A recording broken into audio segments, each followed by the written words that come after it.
Hello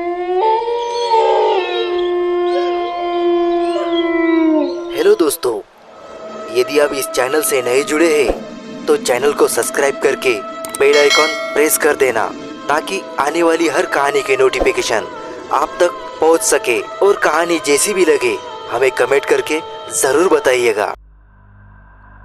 आज मैं आप सभी को एक सत्य घटना के बारे में बताने जा रहा हूँ। मेरे दोस्त के पिताजी लाल सिंह बैंक में कर्मचारी थे। वो भूत प्रेत जैसी आत्माओं का बहुत मजाक उड़ाते थे। वो कहते थे कि शैतानी शक्तियों जैसी कोई चीज नहीं होती, और वह चाहे रात हो या दिन हो, या शमशान हो या फिर कोई कब्रिस्तान हो, वो जानबूझकर वहां पर घूमते रहते थे और बोलते थे कि देखो, अगर कोई आत्मा होती तो हमको परेशान जरूर करती। चाहे साधु हो या फिर मौलवी हो, उन लोगों की बातों का बहुत मजाक उड़ाते थे और उन्हें अभी तक कुछ नहीं हुआ था। एक दिन वो दोपहर के समय अकेले बैंक जा रहे थे। तभी उनको एक चौराहे पर नींबू पेड़ा और फूल और लाल कपड़ा रखा हुआ दिखा, जिसके चारों ओर हल्दी का एक घेरा बनाया हुआ था। और वो सोच में पड़ गए कि दोपहर में यहाँ पर यह सब सामान किसने चढ़ाया है। और वो मस्ती के मूड में बाइक से नीचे उतरे और हल्दी से बने हुए घेरे के अंदर से नींबू, लाल कपड़ा और मिठाई भी उठा ली और बाइक पर बैठकर हंसते हुए बैंक की ओर चले गए। वहां पहुंचकर काम करने में व्यस्त हो गए। तभी उन्हें भूख लगी और वह नाश्ता मंगाकर खाने लगे।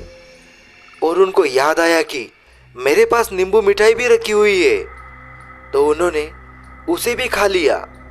और जो लाल कपड़ा उठाया था उससे अपना हाथ मुंह पोंछकर कूड़े में फेंक दिया और उनको कुछ भी नहीं हुआ। जैसे जैसे दिन ढलने लगा, रात होने लगी, वैसे उनका सिर भारी होने लगा और वह घर आ गए। रात ने 12 बजते ही वो जोर जोर से कभी हंसते और कभी रोते, और यहाँ तक कि वो अपना कपड़ा फाड़ देते या फिर अपने आप को कैंची या चाकू से गला हो या चाहे हाथ हो काटने लगते। एक दिन तो वो इतना हद पार कर गए कि अपने गले में फांसी का फंदा लगाकर खड़े हो गए थे। तभी उनकी पत्नी ने उन्हें देख लिया और छुड़ाया। उनसे पूछने लगी, अरे आपको क्या हो गया जो आप ऐसी हरकतें करने लग गए? तो वो कुछ नहीं बोले, जैसे कोई पागल कोई बात को सुन रहा हो। एकदम सुनने से खड़े खड़े बस घूरे जा रहे थे। उनकी औरत परेशान होकर डॉक्टर के घर पहुंची और उनका इलाज करने को कहा। हालांकि डॉक्टर को बीमारी समझ में नहीं आई, फिर भी वह उनको ग्लूकोज की बोतलें चढ़ाना चालू कर दिए। धीरे धीरे कुछ दिन बीतते गए। लाल सिंह की तबीयत मानो कैंसर के मरीज से भी बदतर हो गई। ना कुछ खाते ना कुछ पीते। तब उनकी पत्नी ने उन्हें एक आघोरी बाबा को दिखाया और आघोरी की समझ में सारी बातें आ गई। उसने कहा कि इन्होंने 4 रास्तों पर पड़े सामान को उठा लिया था, यह उसी का नतीजा है। लाल सिंह की पत्नी ने पूछा, कैसे? तब अघोरी ने बताया कि 4 रास्ते पर एक आदमी ने किसी को झाड़ फूंक कर उसकी आत्मा को आजाद किया था, और जैसे ही उसने सारा सामान चढ़ाकर पीछे लौटा, वैसे ही ये वहां पहुंचकर सारा सामान उठाकर खा लिए होंगे।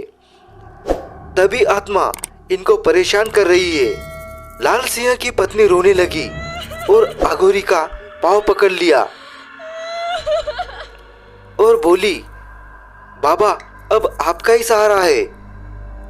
अघोरी बाबा दुखी हो गए और बोले, ठीक है, पहले जाकर कुछ नया सामान खरीद कर लाओ, फिर मैं बताता हूँ। औरत ने पूछा, क्या क्या लाऊं? अघोरी ने बोला, नींबू, 1.25 किलो मिठाई, 1.25 मीटर लाल कपड़ा और एक फूलों का हार लेकर आओ, और यह सब अपने पति के हाथों में झूठा करवा कर हमें दे दो। तब हम देखते हैं कि हमसे क्या हो सकता है। जैसा अघोरी ने बताया औरत ने वैसे ही किया। अघोरी ने पूजा पाठ संपन्न करने के बाद एक लोटा पानी लाल सिंह के चारों तरफ घुमाकर पी लिया और चले गए। लाल सिंह दिन प्रतिदिन सही होने लगे और उनको कुछ याद भी नहीं आया और वह एकदम स्वस्थ हो गए और अपने बैंक में काम फिर से चालू कर दिया।